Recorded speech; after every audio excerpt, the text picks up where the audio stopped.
Hello everyone, welcome to simple learning. So இன்னைக்கு நம்ம வந்து படிக்க போகிறது வந்து பயாலஜியோட ஃபர்ஸ்ட் சாப்டர். அதாவது உங்களுக்கு வந்து என்னது சயின்ஸோட 12th சாப்டர் தான் நம்ம வந்து படிக்க போகிறோம். அதாவது வந்து plant anatomy and plant physiology. இது வந்து எக்ஸாமுக்கு வந்து அவ்வளோ பெரிய சாப்டர் இல்லை, ஆனாலும் கொஞ்சம் இம்பார்ட்டண்டான சாப்டர் தான். ஆனால் இந்த சாப்டர் ஒரு சில முக்கியமான கொஸ்டின்ஸ் இருக்குது, அதையும் நான் சொல்லியிருக்கேன்.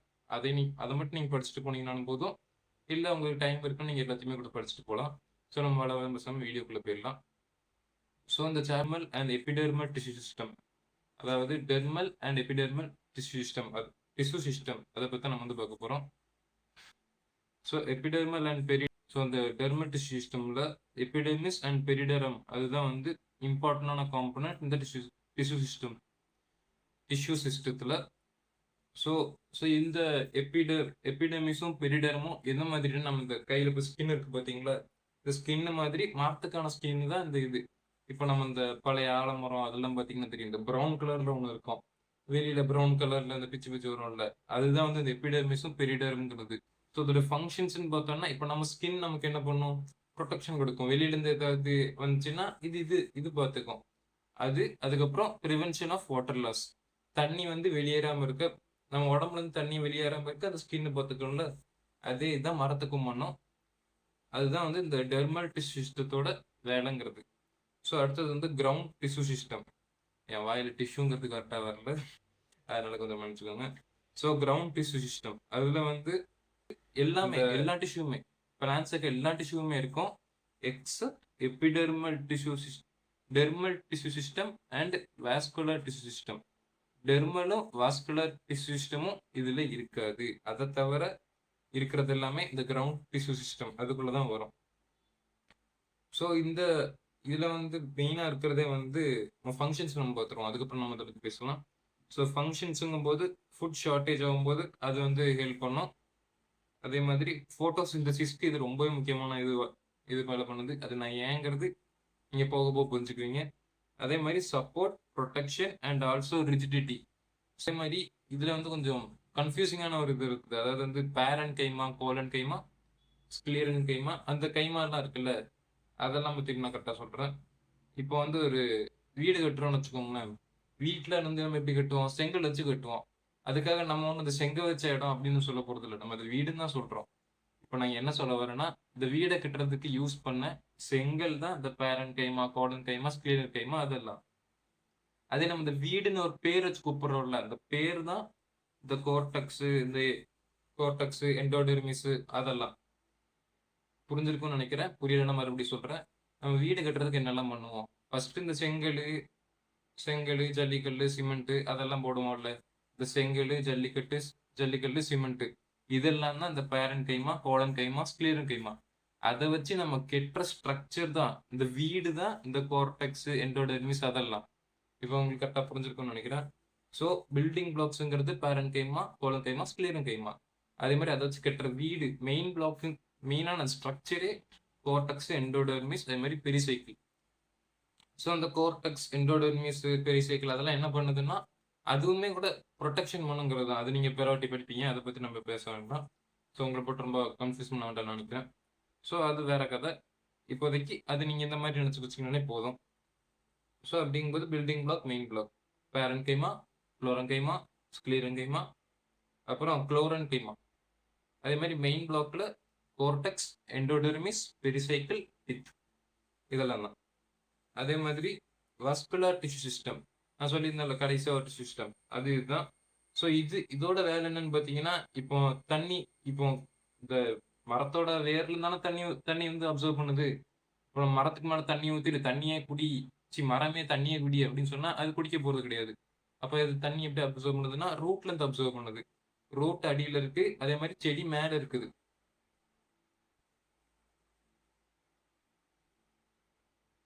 ஸோ இப்போ என்னன்னா, இந்த நம்ம தண்ணி ஊற்றுறோம்னு வச்சுக்கோங்களேன் ஒரு மரத்துக்கு, இப்போ ஒரு தண்ணி ஊற்றுறோம்னு வச்சுக்கோங்களேன் ஒரு மரத்துக்கு. இப்போ அந்த தண்ணி இங்கேருந்து மேலே இருக்க செடிக்கு போகணும். செடிக்கு எப்படி போகும், மரத்தோட வேருங்கிறது அடியில் இருக்கு, செடிங்கிறது அங்கே மேலே இருக்குது. அப்போ அது எப்படி போகும், கீழேருந்து மேலே கொண்டு போகிறதுக்கு உதவி பண்ணுறது தான் இந்த வாஸ்குலர் டிஷ்யூ சிஸ்டம்ங்கிறது.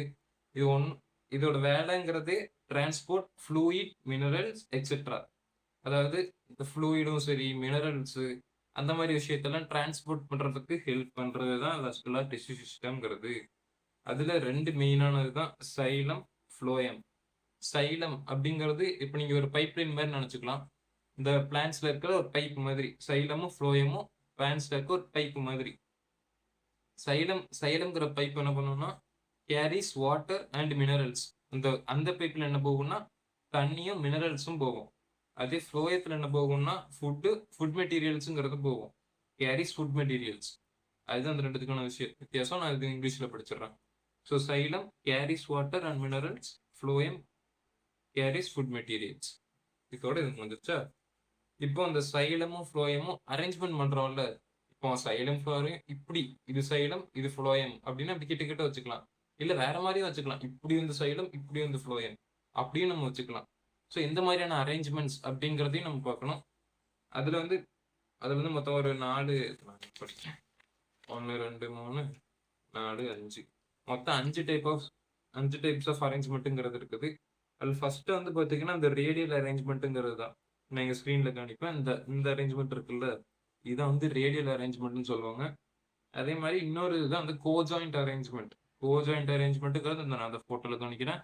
இதுதான் வந்து அந்த கோஜாயிண்ட் அரேஞ்ச்மெண்ட்டுங்கிறது. அதே மாதிரி கொலாட்டரல் டைப் அப்படிங்கும்போது சைலம் வந்து மேல இருக்கும், ஃப்ளோயம் வந்து கீழே இருக்கும். எப்படி? சைலம் மேல, ஃப்ளோயம் கீழே. கீழே மேலங்கிறது கீழே சைட்ல மேல சைட்ல அப்படி. அதே மாதிரி கொலாட்டருக்கு பைகொலாட்டரல் அப்படின்னு இருக்கு. இது கொலாட்டர்னா அது பைகொலாட்டரல். பைகொலாட்டரல் எப்படின்னா சைலம் வந்து உள் சைட்ல இருக்கும். அதே மாதிரி ஃப்ளோயம் வந்து இது 2 சைட்லயும் இருக்கும். நான் இந்த இமேஜ்ல காணிக்கிறேன். சைலம் மிடில், ஃப்ளோயம் வந்து இப்படி 2 சைட்லயும். இப்படி 2 சைட்லயும். இது சைலம், இந்த 2 இப்படி ஃப்ளோயம். அது நான் இமேஜ்ல காணிப்பேன், அது உங்களுக்கு புரிஞ்சிடும். அதே மாதிரி கோசென்ட்ரிக் பண்டலுங்கும் போது ஒரு டிஷ்யூ இன்னொரு டிஷ்யூ ஃபுல்லா கவர் பண்ணியிருக்கோம். எப்படின்னா சர்க்கிள் ஷேப்ல. இப்போ இது சைலம்னா இப்படி ஒரு கவர் பண்ணியிருக்கோம். அதுதான் ஃப்ளோயம்ங்கிறது. இல்ல இது ஃப்ளோயம் இப்படி சர்க்கிள் பண்றதுக்கு சைலம் அப்படின்னு வரலாம். அது இந்த டிஷ்யூங்கிறது மாறிட்டே இருக்கும். உள்ள இருக்கிறது சைலமாவும் இருக்கலாம், ஃப்ளோயமாவும் இருக்கலாம். டைட் பண்றது சைலமாவும் இருக்கலாம், ஃப்ளோயமாவும் இருக்கலாம். அது நம்ம கையில இல்லை. நம்ம கையில இல்லைங்களா பிளான்ஸ் முடிவு பண்ணிட்டோம். ஸோ அதே மாதிரி நான் சொல்லியிருந்தேன் இந்த சாப்டர்ல முக்கியமான கொஸ்டின்ஸ் நான் சொல்லி தர போறேன்னு. அதுல மெயினான கொஸ்டினே இதுதான். டைகாட் வெர்சஸ் மோனோக்ராட் ரூட் அப்படிங்கிறது தான். இந்த கொஸ்டின் வந்து எக்ஸாமுக்கு வந்து எப்பவுமே வரும்னு சொல்ல முடியாது. ஆனால் முக்காவாசி இல்லை, காவாசி 50% கிட்ட சான்ஸ் இருக்குது எக்ஸாமுக்கு வர்றதுக்கு. ஸோ இதையும் படிச்சுட்டு போயிருங்க. இந்த சாப்டர்ல இது கொஞ்சம் முக்கியமான கொஸ்டின். அதே மாதிரி அடுத்த கொஸ்டின் இவனோட தம்பி மாதிரி இருக்கவன்னா டைகாட் வெர்சஸ் மோனோக்ராட் ஸ்டெம். அது வந்து ரூட், இது வந்து ஸ்டெம். ஸோ அதனால ரெண்டுமே கன்ஃபியூஸ் ஆகாம இருக்கணும்னு பார்த்துக்கோங்க.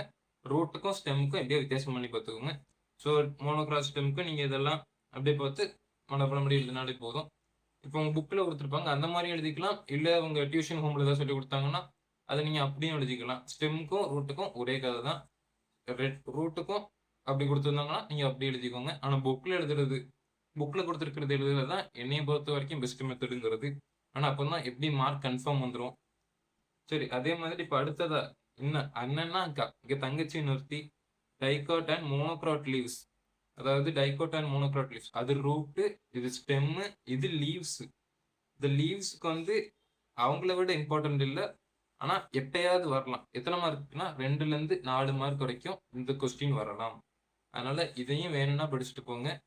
அவ்வளோ இப்போ இருக்கிறத பொறுத்த வரைக்கும் இந்த 14வது சாப்டரும் 19வது சாப்டருக்கு தான் இம்பார்ட்டன்ஸ்ங்கிறது அதிகமாக இருக்குது. அதனால இந்த சாப்டர் படிக்கிறதுங்கிறது படிச்சுட்டு போங்க. ஃபுல் மார்க் வேணும் அப்படின்னு ஆசைப்படுறாங்க, கண்டிப்பாக படிச்சுட்டு போகலாம். அதே மாதிரி இப்போ பிளான்ஸ் அவுட் வந்து ஃபோட்டோசிந்தசிஸ் அப்படிங்கிறது தான்.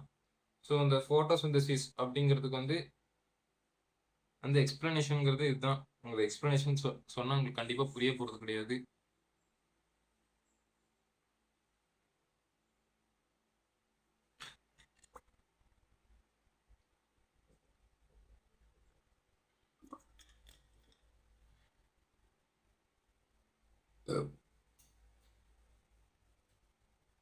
அடுத்தா வந்து ஃபோட்டோசிந்தசிஸ்ங்கிறது. ஃபோட்டோசிந்தசிஸ் நான் வந்து இங்கிலீஷில் பெருசாக லைன் கொடுத்துருப்பேன். அதை படித்து புரிஞ்சவங்க புரிஞ்சுக்கிட்டோம். புரியாதவங்களுக்கு நான் சிம்பிளாக சொல்லித்தரேன். அதாவது நான் வந்து நம்ம பிளான்ஸோட இலையெல்லாம் இருக்குல்ல, இலையில வந்து குளோரோஃபில் அப்படின்னு சொல்லிட்டு ஒரு பார்ட் இருக்கும். ஞாபகம் வச்சுக்கோங்க, குளோரோஃபில்ங்கிற ஒரு பார்ட் இருக்கும். இப்ப என்ன விஷயம்னா, குளோரோஃபில்லுங்கிறது என்ன, நம்ம இந்த அடுப்பு மாதிரி, நம்ம இந்த கிச்சன்ல எல்லாம் அந்த ஸ்டவ் வச்சிருப்போம்ல, ஸ்டவ் மாதிரி இது. ஸ்டவ் இல்ல, அடுப்பு. அப்ப என்னது, இப்போ தோசைக்கல்லுன்னு வச்சுக்கோங்களேன், தோசைக்கல்லுன்னு வச்சுக்கோங்க, தோசைக்கல்லு. அதே இது. இல்ல, நான் வேற சொல்லிடுவேன். குளோரோஃபில்னு சொல்லிட்டு நம்ம இது. ஆ இப்போ நம்ம இந்த இந்த குளோரோஃபில்லுங்கிறது எப்படின்னா, நம்ம இந்த கடாய் மாதிரி, இந்த கடாயில நம்ம என்ன பண்றோம், CO2வும் H2Oவும் போடுறோம். போட்டுட்டு அதை நம்ம லைட் எனர்ஜி, அதாவது சன்லைட் இருக்குல்ல, சன்லைட் வச்சு ஹீட் பண்றோம். அப்படி ஹீட் பண்ண என்ன ஆகும், இப்போ நம்ம தண்ணியும் CO2வும் ஹீட் பண்றோம். இதுல குளோரோஃபில்ல ஹீட் பண்றோம். எதை வச்சு ஹீட் பண்றோம், சன்லைட் வச்சு ஹீட் பண்றோம். அப்படி ஹீட் பண்ணோம்னா நம்ம கிடைக்கிறது தான் வந்து glucose plus water plus O2. O2, இந்த O2ங்கிறது என்ன ஆயிரும்னா வெளியில போயிடும். நம்ம கேட்டிருக்கோம்ல, CO2வை உள்வாங்கிட்டு O2வை வெளியே விடுது. அது இந்த போட்டோசிந்தசிஸ்னால தான். அதனால தான் ராத்திரி O2வை உள்வாங்கிட்டு CO2வை வெளியிடும். அது வந்து உங்களுக்கு நீட் எக்ஸாம்ல வரதுக்கு வாய்ப்பு இருக்குது. ஆனா இப்போ உங்களுக்கு வராது. இப்போ நான் அதுக்கு சொன்னீங்க கேட்காதீங்க. ஸோ அதுதான் CO2 பிளஸ் H2O. அது மாதிரி ஒரு ஏரோ போட்டிருக்கோம். ஏரோக்கு மேல லைட்டு. ஏரோக்கு மேல லைட்டுங்கும் போது லைட் எனர்ஜியை யூஸ் பண்ணி, அதாவது சன்லைட் எனர்ஜி இருக்குல்ல, இந்த சூரியன்ல இருந்து வர அந்த சன்லைட் எனர்ஜி யூஸ் பண்ணி எந்த இடத்துல குளோரோஃபில்ல இந்த குளுக்கோஸ், தண்ணி, அப்புறம் O2 இந்த மூணுத்தையும் ரெடி பண்ணுது. ரெடி பண்ணும்போது இந்த O2ங்கிறது இந்த லீவ்ஸோட ஒரு ஓட்டை இருக்கும். நீங்க அதை உத்து பார்த்தீங்கன்னா தெரியும். லீவ்ஸோட ஓட்டை வழியா இந்த O2ங்கிறது எஸ்கேப் ஆயிரும். மீதி இருக்க குளுக்கோஸ் வந்து என்ன பண்ணோம்னா, அதுதான் வந்து பிளான்ஸ்க்கான ஃபுட்டுங்கிறது. பிளான்ஸ்க்கான ஃபுட்டுங்கிறது குளுக்கோஸ் தான். நல்ல ஞாபகம் வச்சுக்கோ, தண்ணி இல்ல, குளுக்கோஸ். தண்ணி தண்ணின்னு சில பேர் தப்பா நினைச்சிட்டு இருப்பீங்க. குளுக்கோஸ் தான் இந்த பிளான்ஸோட ஃபுட்டுங்கிறது. ஸோ இப்போ இந்த குளுக்கோஸ் இருக்குல்ல, இந்த குளுக்கோஸ் தான் வந்து நம்ம ஃப்ளோயம் இருக்குல்ல, நான் சொன்னல ஃபுட் மெட்டீரியல்ஸ்னு. ஃபுட் மெட்டீரியல்ஸ் இந்த குளுக்கோஸ் தான். குளுக்கோஸை தான் ஃப்ளோயம் வந்து டிராவல் பண்ணிவிடும். ஓகே. ஸோ இப்போ இந்த ஃபோட்டோசிந்தசிஸ்ல மொத்தம் 2 விதமான ரியாக்ஷன்ஸ் இருக்குது. ஒன்று வந்து light light reaction or heat reaction. இன்னொன்று வந்து dark reaction or biosynthetic reaction. இதுல வந்து 2 பேர்ல ஏதாவது ஒரு பேரை கேட்டு கன்ஃபார்ம் 1 மார்க்ல ஒரு கொஸ்டின் கேட்டுருவானுங்க, கேட்கணும்னு இருந்தா. அப்படி கேட்டாங்கன்னா இது இந்த பேர் ஞாபகம் வச்சுக்கோங்க. 1 மார்க்ல இருக்கவங்களுக்குலாம் இதுதான் ஜாக்பாட் மாதிரி. ஸோ அதனால light reaction, heat reaction, dark reaction, biosynthetic reaction. இப்போ லைட் ரியாக்ஷனுங்கும் போது வழக்கம் போலதான் வெயில் அடிக்கும் போது வர்றதுதான் இந்த லைட் ரியாக்ஷனுங்கிறது. அதே இந்த டார்க் ரியாக்ஷன் அப்படிங்கும்போது இருட்டுல வருதுன்னு நினைக்க கூடாது. அதுவும் காலையிலேயே நடக்கும். போட்டோசிந்தசிஸ் நடக்கிற மாதிரி இதுவும் நடக்கும். ஆனா ராத்திரி நேரத்துல அதிகமா நடக்கும். அவ்வளவுதான். அதனால இது வந்து ராத்திரி நடக்குது அப்படின்னு நினைக்க கூடாது. இதுக்கு லைட்டு தேவையில்லை. அதுதான் மெயினான விஷயம். லைட் ரியாக்ஷனுக்கு லைட்டு தேவை, டார்க் ரியாக்ஷனுக்கு லைட்டு தேவையில்லை. லைட்டு தேவையில்லை அதனாலங்கிறதுனால அது ராத்திரி மட்டும்தான் நடக்கும் அப்படின்னு இல்லை. இது காலையிலயும் நடக்கும், சைல நடந்துகிட்டு தான் இருக்கும். லைட் ரியாக்ஷன் நடக்கும், டார்க் ரியாக்ஷன் நடக்கும் காலையில. அதே மாதிரி டார்க் ரியாக்ஷன் நடக்கும் இப்போ ராத்திரியில. அதை ஞாபகம் வச்சுக்கோங்க. அதே மாதிரி அதோட நம்ம இதுதான் மெயினா வந்தது. இதோட ரெண்டுத்தோட கம்பேரிசன் அப்படிங்கிறதையும் நீங்க நல்லா பார்த்து வச்சுக்கோங்க. இது எக்ஸாம்ல கேட்பாங்களான்னு கேட்டா கேட்கலாம்ங்கிறது தான் என்னோட இது. ஒரு 4 மார்க் டு 5 மார்க், 5 மார்க் கிட்ட கேட்கலாம். வேணா ஒரு மார்க்குக்கு மோஸ்ட்லி இந்த லைட் ரியாக்ஷன், அந்த இன்னொரு பேர் இருக்குல்ல, ஹில் ரியாக்ஷனும் பயோசிந்தட்டிக் ரியாக்ஷனும் அது கேட்கறதுக்கு வாய்ப்பு இருக்குது. அதே மாதிரி இந்த குளோரோபிளாஸ்ட்ங்கிறது, சரி நம்ம அடுத்த டாபிக் போயிடலாம். அடுத்த டாபிக் வந்து குளோரோபிளாஸ்ட்ங்கும் போது பெருசா சொல்ற அளவுக்கு ஒன்றும் இல்லை. உங்களுக்கு உங்க புக்ல இல்லை. அதோட ஃபங்க்ஷன்ஸ் என்னன்னு பார்த்தீங்கன்னா, போட்டோசிந்தசிஸ்க்கு குளோரோபிளாஸ்ட்ங்கிறது ஹெல்ப் பண்ணுது. அதே மாதிரி ஸ்டோரேஜ் ஆஃப் ஸ்டார்ச்ங்கும் போது இந்த குளுக்கோஸோட ஒரு விதமான ஒரு இது, அதை வந்து ஸ்டோர் பண்றதுக்கும் அந்த குளோரோபிளாஸ்ட்ங்கிறது ஹெல்ப் பண்ணுது. அதே மாதிரி சிந்தசிஸ் ஆஃப் ஃபேட்டி ஆசிடுங்கும் போது இந்த கொழுப்புள்ள, நம்ம சாப்பாடுல சொல்லல கொழுப்பு அதிகம்னு, அந்த அந்த மாதிரி ஒரு இதுதான் இது. அதே மாதிரி சிந்தசிஸ் ஆஃப் லிப்பிட்ஸுங்கிறதும் ஃபேட் சம்மந்தப்பட்டது தான். அதே மாதிரி அதை தெரிஞ்சுக்கணும் அவசியம் இல்லை. இதுல இங்க ஒரு 5 பாயிண்ட் இருக்குல்ல, அந்த 5 பாயிண்ட்ல ஒரு 3 பாயிண்ட் 4 பாயிண்ட் படிச்சுட்டு போனா போதுமானது. ஆனா இந்த கொஸ்டின் வர்றது இதை விட அதிகமான ப்ராபபிலிட்டி இருக்குது. அடுத்தது ஒரு இது சொல்லுவேன். அதுக்கு தான். ஆனா இதுக்கு ஒரு 3 தானே படிச்சுட்டு போங்க, அவ்வளவுதான் நான் சொல்ல போறது. ஸோ இது வந்து இது 3 உங்களுக்கு எது ஈஸியா இருக்கோ அதை படிச்சுட்டு போங்க. அடுத்ததா மெயினா இருக்கிறது தான் மைட்டோகாண்ட்ரியா. மைட்டோகாண்ட்ரியாங்கிறது நம்ம எல்லாருக்கும் தெரியும், power house of the cell. அதான் வந்து mitochondria, power house of the cell. Power house of the cell அப்படிங்கிறது ஒரு மார்க்ல கேட்பாங்க. ஒன் வேர்ட்ல கேட்பாங்க. சாரி, 1 மார்க்ல கேட்பாங்க. ஸோ அதோட ஃபங்க்ஷன்ஸுங்கிறது இந்த 3 பாயிண்ட் தான். ப்ரொடக்ஷன் ஆஃப் லார்ஜ், இதெல்லாம் படிச்சுக்கோங்க. நான் இதை மறுபடியும் ரிப்பீட் பண்ணணும்னு ஆசைப்படல. ஸோ இந்த 3 பாயிண்ட் தான். அதே மாதிரி இப்போ நம்ம அடுத்தது போயிடும். மைட்டோகாண்ட்ரியாங்கிறது இதுல முக்கியமானது power house of the cell, 1 mark. அதே மாதிரி இந்த 3 பாயிண்ட்ல 3 பாயிண்ட்ல படிச்சுட்டு போங்கன்னு சொல்ல மாட்டேன். ஆனால் இதுல இருந்து கேட்க வாய்ப்பு கொஞ்சம் கம்மி தான். ஆனால் 14வது சாப்டரும் 19வது சாப்டருக்கும் வெயிட்டேஜுங்கிறது ரொம்ப அதிகம். அதனால இந்த மாதிரி கொஸ்டின்ஸ் கேட்டு மார்க்கை வந்து அவங்க வேஸ்ட் பண்ண மாட்டாங்க அப்படின்னு நினைக்கிறேன். ஸோ அதே மாதிரி அடுத்து நம்ம இருந்தோம். அதான் வந்து ஏரோபிக் அண்ட் அனேரோபிக் ரெஸ்பிரேஷன்ங்கிறது. ஏரோபிக் ரெஸ்பிரேஷன் அப்படிங்கும்போது O2வை யூஸ் பண்ணி ஏடிபி, CO2, H2O இந்த மூணுத்தையும் ப்ரொடியூஸ் பண்ணும். O2 ஆக்சிஜன் யூஸ் பண்ணி ஏடிபிங்கிறது தான் வந்து நமக்கு எப்படி சாப்பாடோ சோறு அந்த மாதிரியோ அதுக்கு இது நான் முன்னாடி சொல்லியிருந்தேன். குளுக்கோஸ் தான் ஃபுட்டு. நான் வந்து முன்னாடி சொல்லியிருப்பேன் குளுக்கோஸ் தான் வந்து பிளான்ஸ்க்கெல்லாம் சாப்பாடுன்னு. அப்போ இப்போ என்ன சார் ஏடிபிங்கிறீங்க அப்படின்னா, இப்போ எதுக்கு ஏடிபின்னு நான் சொல்றேன்னா, இப்போ நம்ம சாப்பாடு சாப்பிட்றோம். டெய்லியும் தோசையும் சாம்பார் சட்னி அதெல்லாம் சாப்பிட தான் செய்கிறோம். தோசை சாம்பார் சட்னி சாப்பிட்டோம்னா ரத்தத்தில் ஒன்றும் தோசையும் சாம்பார் சட்னியும் ஒன்றும் ஓடுறது இல்லை. நம்ம இதில் ரத்தம் தான் ஓடுது. நம்ம என்ன பண்றோம், அந்த சாப்பாடு இருக்குல்ல, குளுக்கோஸுங்கிற அந்த சாப்பாடை நம்ம பிளான்ட் என்ன பண்ணும், அதை எனர்ஜியா மாத்தோம். இப்போ நம்ம தோசையும் சட்னியும் சாப்பிட்றது எதுக்கு, அதை எனர்ஜியா மாத்துறதுக்கு தான். அதே மாதிரி தான் குளுக்கோஸ் இதை சாப்பிட்டு அதை எனர்ஜி, அதாவது ஏடிபியா மாத்திரும். பிளான்ஸ்ல குளுக்கோஸ் சாப்பிட்டு அதை ஏடிபியா மாத்திரும். நம்ம எப்படி பண்ணுவோம், தோசையை சாப்பிட்டு அதை நம்ம எனர்ஜி ஆக்கிறோம், இல்லைன்னா கொழுப்பு வைக்கிறோம். அதை நீங்க எவ்வளவு சாப்பிட்றீங்கிறத பொறுத்து இருக்கு. ஸோ அதே மாதிரி தான் uses oxygen to produce ATP, CO2, H2O இந்த மூணுத்தையும் வச்சு யூஸ் பண்றதா. இது ஏரோபிக் ரெஸ்பிரேஷன், அதோட மெயின் இதே யூசஸ் O2 யூஸ் பண்றது தான் மெயினானது. அதே மாதிரி இந்த ATP, CO2, H2O இதெல்லாம் கிரியேட் பண்றதுக்கு மொத்தம் 3 ஸ்டெப் இருக்குது. இந்த 3 step glycolysis, Krebs cycle, electron transport chain. இந்த 3 ரியாக்ஷன் மூலயமா தான் இதெல்லாம் நமக்கு கிடைக்குது. ATP, CO2, H2O இந்த 3 கிடைக்கிறது இந்த மாதிரி தான். அதை வந்து ஏரோபிக் ரெஸ்பிரேஷன். இதுக்கு O2 தேவைப்படும், ஞாபகம் வச்சுக்கணும். அதே மாதிரி இன்னொரு இதுதான் அந்த அனைரோபிக் ரெஸ்பிரேஷனுங்கிறது. அனைரோபிக் ரெஸ்பிரேஷனுங்கும் போது ஆக்சிஜன் தேவைப்படாது. ஏரோபிக்கு தேவைப்படும், அனைரோபிக்கு தேவைப்படாது. எப்படி ஞாபகம் வச்சுக்கலாம்னா, எனேரோபிக் அதிகமான வார்த்தை இருக்குல்ல, அனைரோபிக் ரெஸ்பிரேஷன் அதிகமா இருக்குன்னா அதிகமா வேண்டாம், ஆக்சிஜன் வேண்டாம் அப்படின்னு ஞாபகம் வச்சுக்கோங்க. இல்லை உங்களுக்கு எதாவது ஈஸியா இருந்துச்சா அது மறக்காம கமெண்ட் பண்ணிட்டு போயிருங்க. ஸோ நோ ஆக்சிஜன் யூஸ் பண்ணாது. அதே மாதிரி ஈதைல் ஆல்கஹால் அண்ட் லாக்டிக் ஆசிட் அதுதான் வந்து ப்ரொடியூஸ் பண்ணும். ஆக்சிஜன் யூஸ் பண்ணாமலே ஈதைல் ஆல்கஹாலும் லாக்டிக் ஆசிடும் ப்ரொடியூஸ் பண்ணும் அனைரோபிக் ரெஸ்பிரேஷன்ல, ஞாபகம் வச்சுக்கோங்க. அதுக்கப்புறம் கடைசியான பாயிண்ட் ரெஸ்பிரேட்டரி கோஷன்ட் அப்படிங்கும்போது ratio between used CO2 and consumed O2. இது வந்து நிறைய பேர் கன்ஃபியூஸ் ஆகலாம்.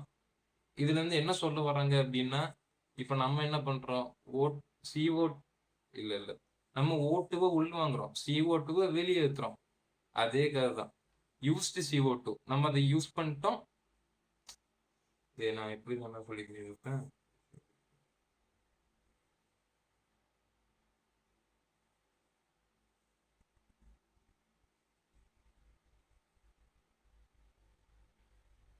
இப்போ நான் சொல்றேன். ஸோ ரெஸ்பிரேட்டரி கோஷன்ட்ங்கும் போது ratio between used CO2 and consumed O2 அப்படிங்கும்போது யூஸ்டு CO2ங்கும் போது மூச்சுலேருந்து உடம்புலேருந்து வெளியே விட்ட CO2வும் அதே மாதிரி உள்ளேத்தின O2வும் அதோட ரேஷியோங்கிறது தான். இது வந்து பிளான்ஸ்க்கானது கிடையாது, எல்லாத்துக்கும் பொதுவானது. மனுஷங்களுக்கும் வரும், மிஷினுக்கும் வரும், பிளான்ஸுக்கும் வரும், எல்லாத்துக்குமே வரும். இது வந்து பொதுவானது தான். இந்த பிளான்ஸ்க்கு இதுக்கு பிரியோட சம்மந்தம் கிடையாது. நம்ம இந்த O2 அந்த விஷயத்தை கேட்டாங்கன்னா யூஸ் பண்ணலாம். மற்றபடி இது வந்து பொதுதான், எல்லாத்துக்குமே பொதுவானது தான். அதனால தான் அந்த பிரீத் அவுட் பிரீத் இன்ங்கிறதெல்லாம் வருது. ஆனால் நீங்கள் கேட்கலாம், பிளான்ட்டுங்கிறது CO2 உள்வாங்கிட்டு O2 வெளியே விடும், அப்போ எப்படி இங்கே வந்து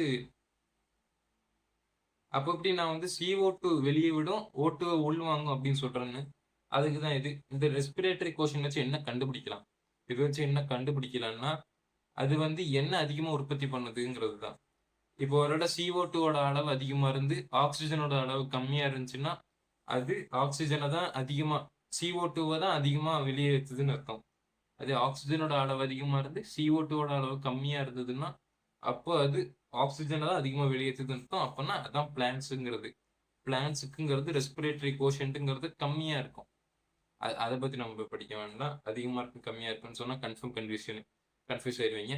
ஸோ இப்போ அதோட ஃபார்முலாங்கிறது respiratory quotient is equal to volume of CO2 eliminated. அதாவது மூச்சிலிருந்து வெளியே விட்டது எலிமினேட்டட். அதே மாதிரி வால்யூம் ஆஃப் CO2 கன்சியூம்டு உள்வாங்கினது. Volume of CO2 eliminated, volume of CO2 consumed உள்வாங்கினது வெளியேற்றினது. O2 உள்வாங்கணும், CO2 வெளியேற்றணும். ஹியூமனோட ஞாபகம் வச்சுக்கோங்க, பிளான்ஸோட ஞாபகம் வச்சுக்கிறீங்க. ஓகே, இப்போ எத்தனை ஒரு 20 நிமிஷத்துக்குள்ளேயே மொத்த சாப்டர் நான் முடிச்சிட்டேன்.